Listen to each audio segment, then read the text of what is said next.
PKB berdiri melalui sejarah panjang Nahdlatul Ulama.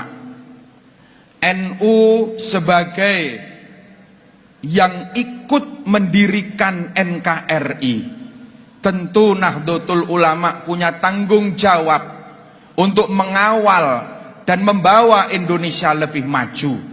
Maka NU butuh kekuatan politik praktis. Dan itu sudah terwujud ketika tahun 55 NU menjadi partai, muncul sebagai pemenang ketiga. Bahkan berikutnya ketika pemilu tahun 71, partai NU muncul sebagai runner up, pemenang kedua setelah PNI.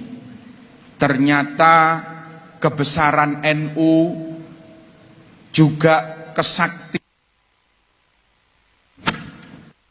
ternyata kebesaran Nahdlatul Ulama, kekompakan para kiai santri menjadikan kegelisahan beberapa pihak.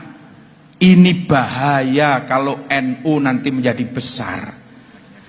Ini bahaya kalau NU kompak. Akhirnya waktu itu Pak Harto dengan alasan stabilitas menjadikan fusi partai-partai disederhanakan.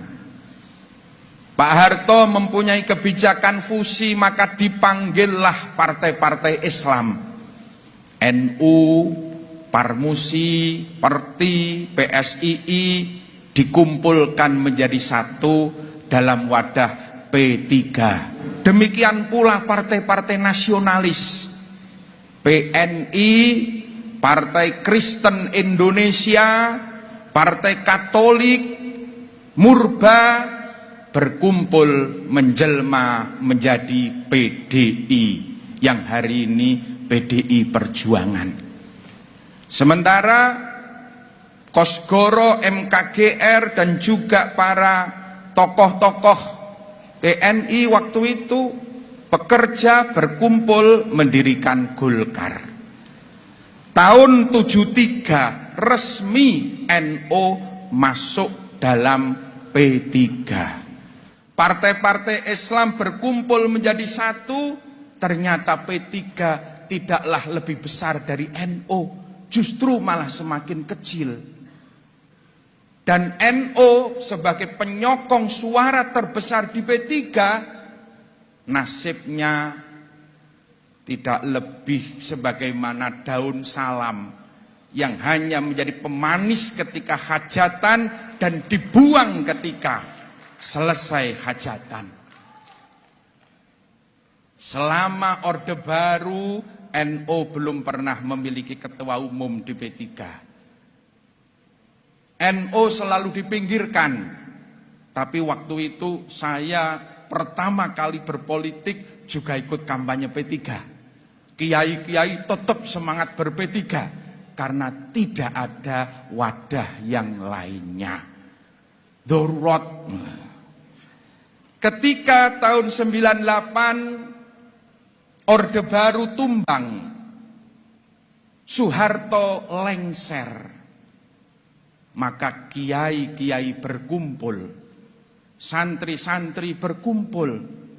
Salah satunya waktu itu kumpul di Tegalrejo, di pesantren orang tua kami. Hadir para sesepuh-sesepuh kita.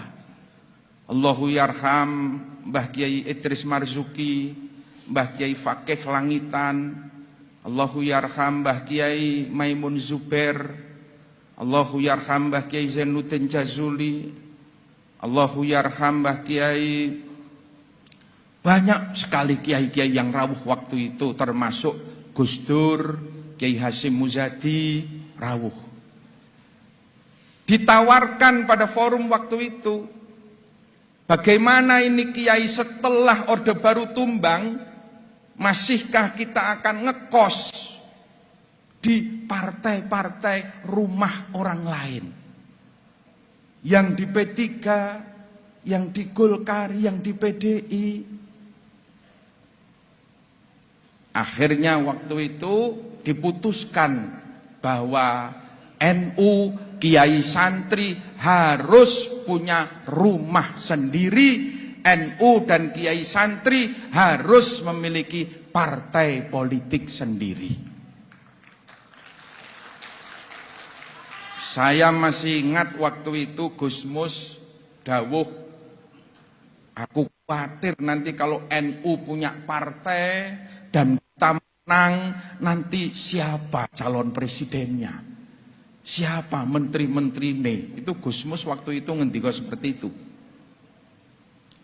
Setelah dari Tegalrejo pertemuan beranjak ke pesantren di Cirebon, di Malang, di Rembang, di beberapa tempat, sampailah ke Kramat Raya dan difasilitasi resmi oleh PBNU membentuk tim 9 dan lahirlah PKB, Partai Kebangkitan Bangsa.